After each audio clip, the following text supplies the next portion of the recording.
புதன்கிழமை காலை டிஃபன் பொங்கல், வடை, சாம்பார். பொங்கலுக்கு 1 டம்ளர் பச்சரிசி, 1/4 டம்ளர் பாசிப்பருப்பு. தாளிக்கிறதுக்கு மிளகு, ஜீரகம், இஞ்சி, கருவேப்பிலை. பொங்கலுக்கு ஒரு 1/2 ஸ்பூன் பெருங்காயம் போடுவேன் நான். அடுத்து சாம்பாருக்கு 100 கிராம் துவரம்பருப்பு வேக வச்சு எடுத்து வச்சுருக்கேன். புளி நெல்லிக்காய் அளவு ஊற வச்சு எடுத்து வச்சுருக்கேன். சின்ன வெங்காயம் ஒரு 20 சின்ன வெங்காயம், ஒரு தக்காளி. வறுத்து அரைக்கிறதுக்கு சாம்பார் வழக்கமாக இல்லாமல் வேறு மாதிரி சாம்பார் வைக்கிறேன் இன்றைக்கி. 6 வரமிளகாய், 1/2 ஸ்பூன் மிளகு, 1/2 ஸ்பூன் ஜீரகம், 1 ஸ்பூன் தனியா, 1/2 ஸ்பூன் வெந்தயம், சிறு துண்டு பட்டை, 1 ஸ்பூன் துவரம்பருப்பு, 1 ஸ்பூன் உளுத்தம்பருப்பு. இது கொப்பரை தேங்காய், அது ஒரு 2 ஸ்பூன் எடுத்து வச்சுருக்கேன். கடுகு 1/2 ஸ்பூனு, 1 ஸ்பூன் வறுத்த வேர்க்கடலை. முதல்ல குக்கரில் நம்ம பொங்கலை ஏற்றிடலாம்.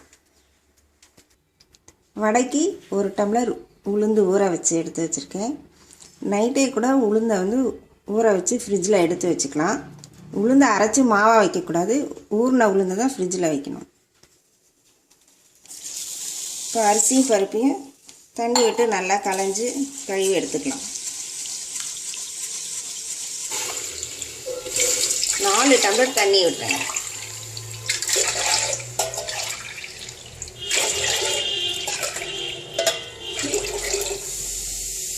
அரிசியும் பருப்பும் போடுறேன்.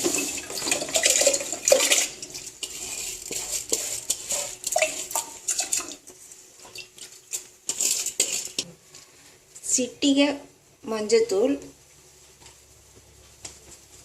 ஒரு 1/2 ஸ்பூன் பெருங்காயப்பொடி, தேவையான அளவு உப்பு.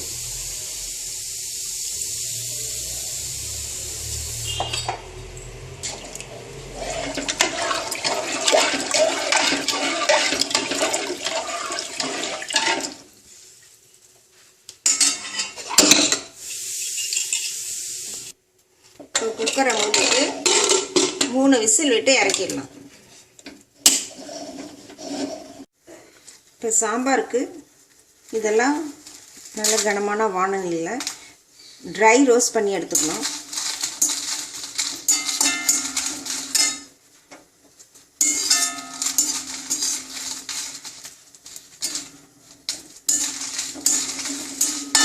இது எல்லாத்தையும் ஒன்றா போடுறேன்.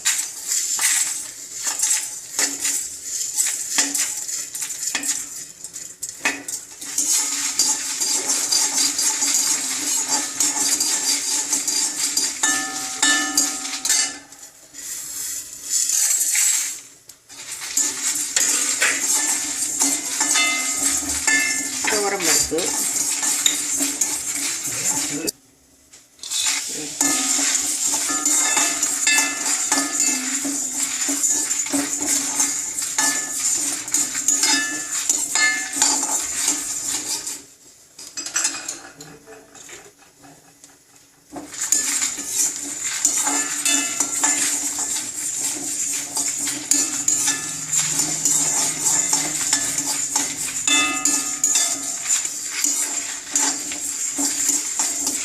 லேசாக செவக்கிற அளவுக்கு வறுக்கணும்.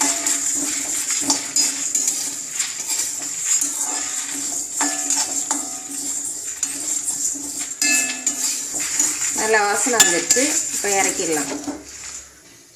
அடுத்து ஒரு 1/2 ஸ்பூன் கடுகு, இதை பொரிய விட்டு எடுத்துக்கலாம்.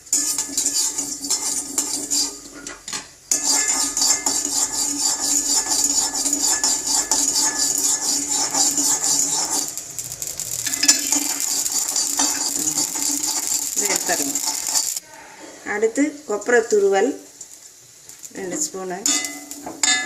கொப்பரை துருவல் இல்லாட்டி சாதாரண தேங்காய் துருவலையே நல்லா வறுத்து போட்டுக்கலாம்.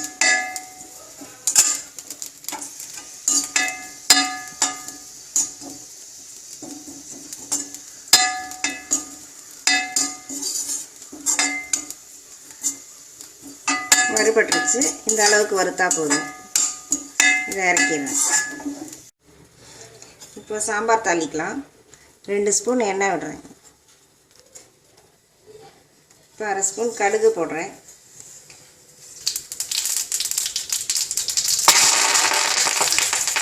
கருவேப்பிலை, சின்ன வெங்காயம்.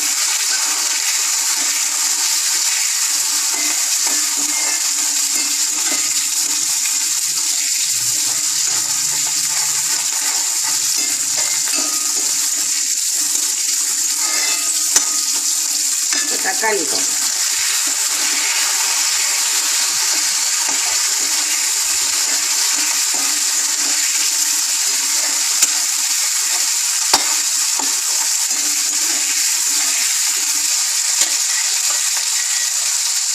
வெந்த பருப்பை விடுறேன்.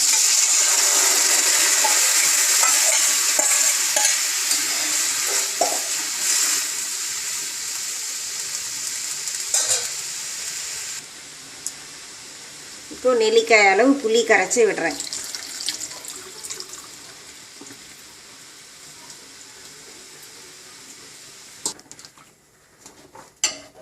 இப்போ மஞ்சள் பொடி போடுறேன்.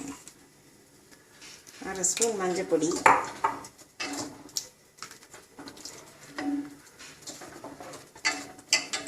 உப்பு தேவையான அளவு,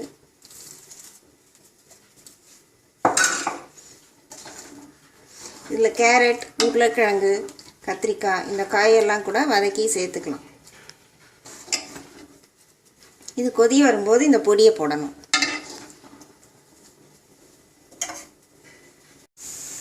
இப்போ இந்த பொடியை போடுறேன்.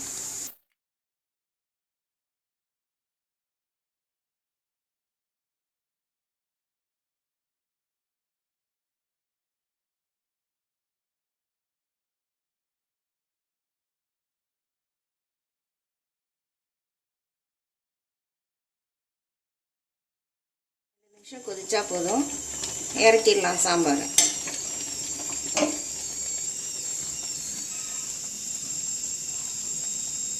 இப்போ வடைக்கு அரைச்சிக்கலாம். தண்ணி விடாமல் அரைக்கணும். தேவைப்பட்ட தண்ணியை தெளித்து அரைக்கணும். கொஞ்சம் மசிஞ்சதுக்கப்புறம் உப்பு போட்டு அரைக்கணும். இந்தளவு தண்ணி ஊற்றிக்கலாம். இப்போ ஓரளவுக்கு மசிஞ்சிருச்சு. இதில் உப்பு போடுறேன். 1/2 ஸ்பூன் மிளகு போடுறேன். இதை ஒரு நிமிஷம் ஓட்டி எடுத்துக்கலாம். இப்போ பொங்கல் வெந்துருச்சு. இதை நல்லா கிளறி இப்போ பொங்கலுக்கு தாளித்து கொட்டணும்.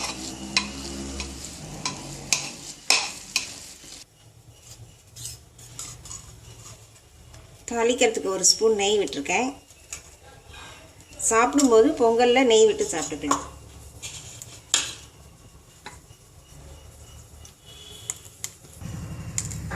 இப்போ நெய் காஞ்சிருச்சு. மிளகு,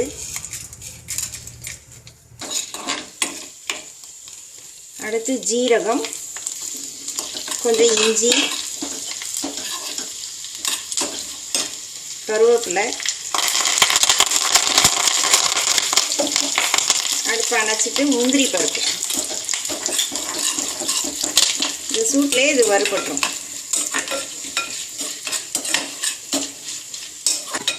இப்போ இதை பொங்கலில் கொட்டிடலாம்.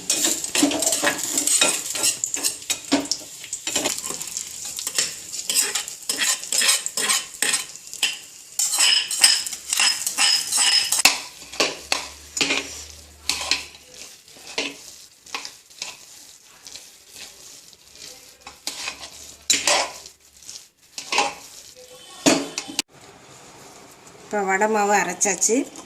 கொஞ்சம் தண்ணியாக இருந்தால் அரிசி மாவு போட்டு கூட கலந்துக்கலாம்.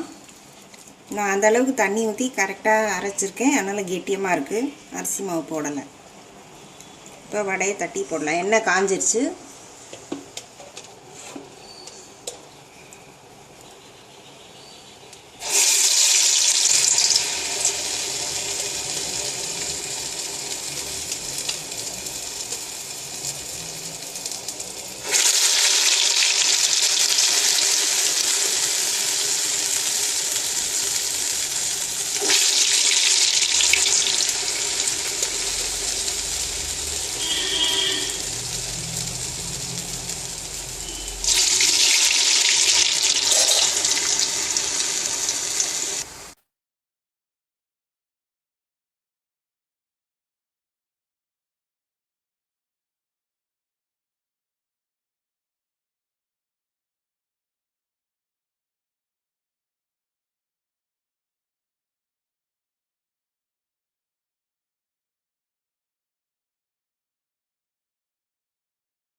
வடை ரெடி ஆயிடுச்சு. நல்லா உளுந்த மாவு கெட்டியமாக அரைச்சிட்டா இந்த மாதிரி நல்லாயிருக்கும் வடை. எண்ணெய் குடிக்காமல் நல்லாயிருக்கும். புதன்கிழமை காலை டிஃபன் பொங்கல், வடை, சாம்பார் ரெடி.